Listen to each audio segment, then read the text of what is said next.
গণ অধিকার পরিষদের সাধারণ সম্পাদক অনেক আগেই বলেছে 50 জন এমপি প্রার্থী টার্গেট কিলিং হবে।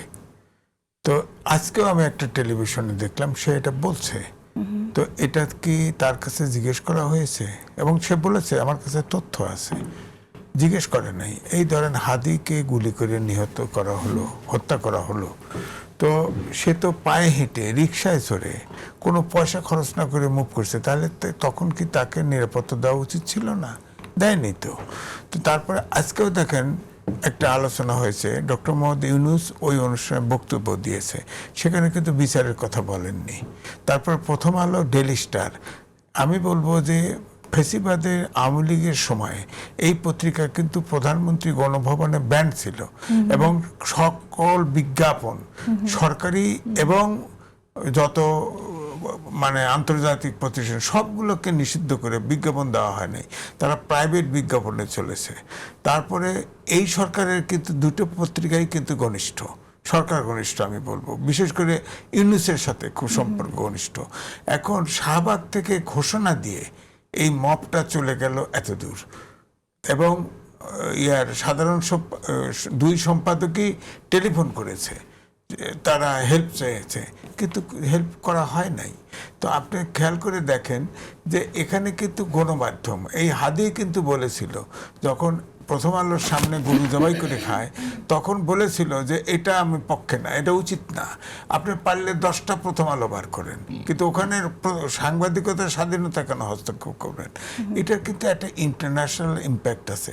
আপনি খেয়াল করে দেখেন, সারা কয়েকটা ঘটনার কথা বলছে, সারা দেশে তাণ্ডব চলছে।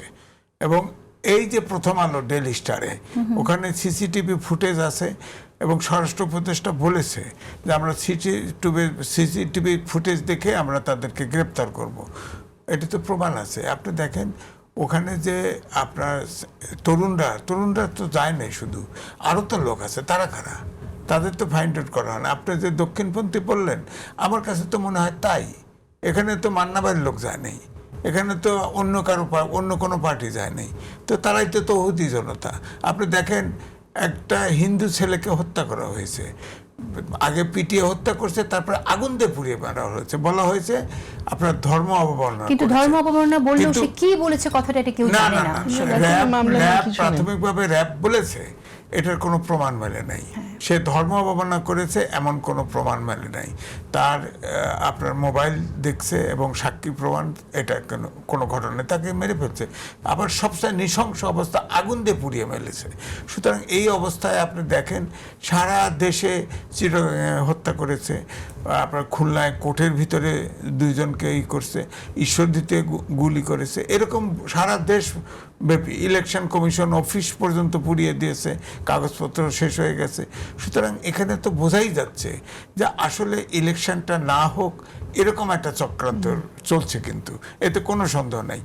এখন ইউনূস সরকার, আমি তো বলবো প্রথম আলো, ডেইলি স্টার, তার তো যখন হাঁটায় 6 তলায় ওঠে, আমিও তার পক্ষে টকশো করেছি, তার পক্ষে লিখেছি, বড় পত্রিকার ছাপে না, কালবেলায় আমার লেখা ছাপা হয়েছে, তার পক্ষে কত রকম অপমান হয়েছে, অপদস্থ হয়েছি। কই প্রথম আলো তো তার পক্ষে খুব সিরিয়াসলি ছিল, এই তাকে উদ্ধার করলো না, এই ঠেকালো না, তারা তো চায় না অন্য কিছু। এই বাংলাদেশে আপনি বলেন তো, এই 2টা পত্রিকা যেভাবে পুড়িয়ে দেওয়া হয়েছে, যেভাবে ধ্বংস করা হয়েছে, এরকম আর কোনো দিন হয় নাই।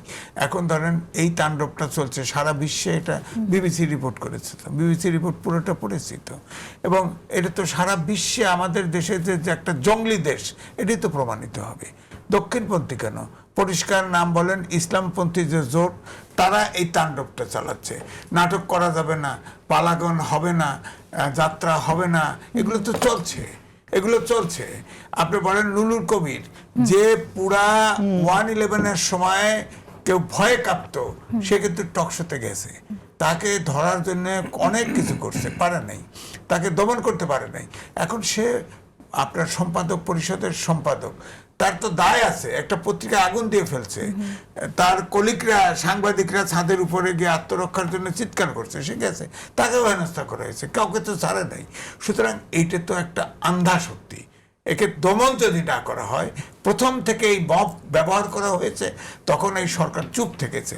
এখন মব অনিয়ন্ত্রিত এই মবকে যদি ট্যাকেল না করে, কন্ট্রোল না করে, এখন পর্যন্ত একটা মামলা হলো না, এখন পর্যন্ত একটা গ্রেপ্তার হলো না, তাহলে মব তো আরো থাকবে।